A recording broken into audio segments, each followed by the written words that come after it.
Hey, what's up guys, Andy here, and today we're reviewing over Demon Slayer episode 13, Something More Important Than Life. Now, this episode overall was good.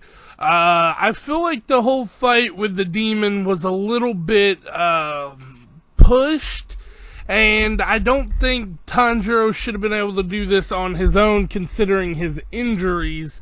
And I guess it makes sense in the long run, though, considering what happened after the fight. But, yeah. With that being said, that was just literally a part of the episode. Zenitsu came in clutch here. He protected the box, even though he knew something was off. But he wanted to ask Tanjiro himself, so he protected it. And he came into his own here, and everyone who was saying he was just a worthless character can go straight to hell, because I fell in love with him. His facial expressions, his personality, it's funny. But with that being said, we also seen last episode, if he wanted to, when he goes to sleep, he gets serious. So yeah, let's do this review. I had a lot of fun with the episode. Hopefully you'll enjoy it. I'm a little bit tired still, so bear with me. And let's review over episode 13, Something More Important Than Life. Don't forget to like, comment, and subscribe if y'all do enjoy the video, and let's get right into it. They say you don't gotta go home, but you can't stay here. And no, I don't wanna be alone in the world out there. We start our episode off with a short little recap from last episode, the whole I'll never give up no matter what thing. And we cut into our intro and title card. The title of this episode makes a whole lot more sense in the later half, but we'll get back to that. We start the episode off with Zenitsu and the boy kind of being caught by the room being flipped, and they fall straight out of the building.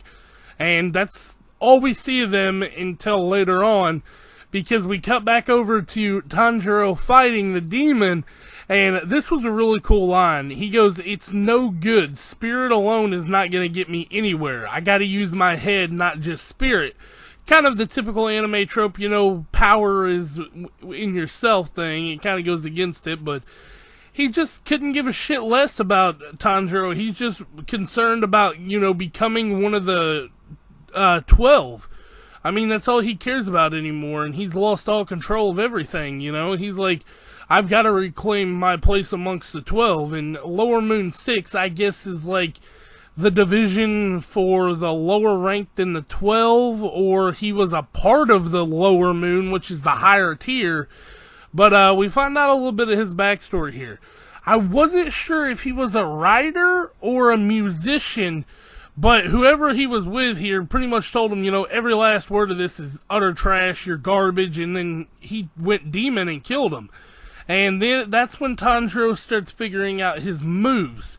And Tanjiro kind of puts it together to, you know, not land on his papers, which it triggers him hardcore and he goes insane.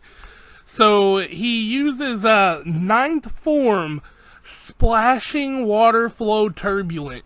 So instead of walking on the floor, he's now walking on water, kind of avoiding all of the room flips. And he jumps in and he tells him here, Kyogai, which is this demon's name, your blood demon art was incredible. And then slices his head off. And he gives him that sort of recognition. And, you know, that's all he ever wanted. And he asked me, he goes, "Boy, do you really think my blood demon art was incredible?" And Tanjiro goes, "Yes, but I can't forgive you for killing people." And he goes, "I see." And then starts fading away, and Tanjiro throws this needle into his body, and it withdraws the blood automatically, and this cat is taking it back to her, and when it meows, it vanishes, and when it meows again, it comes back, so it's kind of like a ninja cat or some shit. So that was cool. But he starts taking him outside, and he's like, "Zenitsu must be outside waiting for us." And then he smells blood, and he starts rushing, and the kids are like, "What's wrong?" And he's like, "Oh, nothing, let's just hurry, because he knows something bad happened."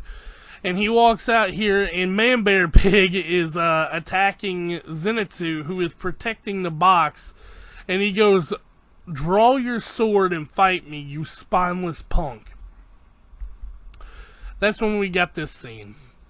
he looks at Tanjiro and he goes, Tanjiro, I protected it because you said this was more important to you than your own life. And we get a whole little flashback spiel. At first, it was kind of just, you know, him, like, falling out and being his typical kooky self.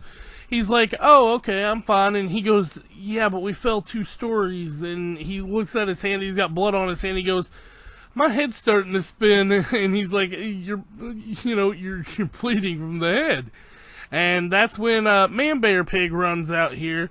And he was the 5th survivor in the final selection exam thing. So we haven't seen him before, but they definitely have. That's why he's not showing his face yet.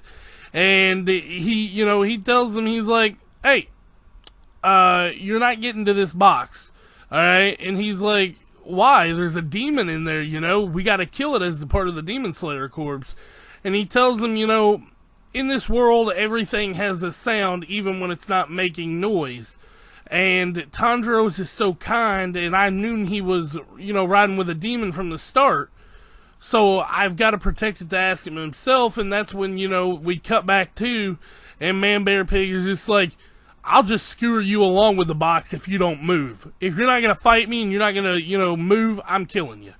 And that's when Tanjiro has these flashbacks, dude. He's like, he remembers his family laying there in the blood, and, Zenitsu's got blood all over him. And he freaks the fuck out, and that's our cliffhanger for this week. Tanjiro versus Man Bear Pig next episode. I'm sure we'll finally get his name and a whole lot more. But Zenitsu came in clutch here. He protected Nezuko. If Nezuko would have came out at all, she would have been dead to the sun. And if she would have stayed in that box, she'd have been dead to him. So, coming in clutch, Zenitsu. But Tanjiro, I don't think he's in any condition to fight Man Bear Pig right now. So, yeah. With that being said, guys, I hope you really did enjoy this video. Catch me back later in a few hours for the fairy tale review. And I guess that's it from me. So, peace out. Right here, feeling like it's out gear, driving towards the sun with a rose and a gun. Feel the wind in my hair.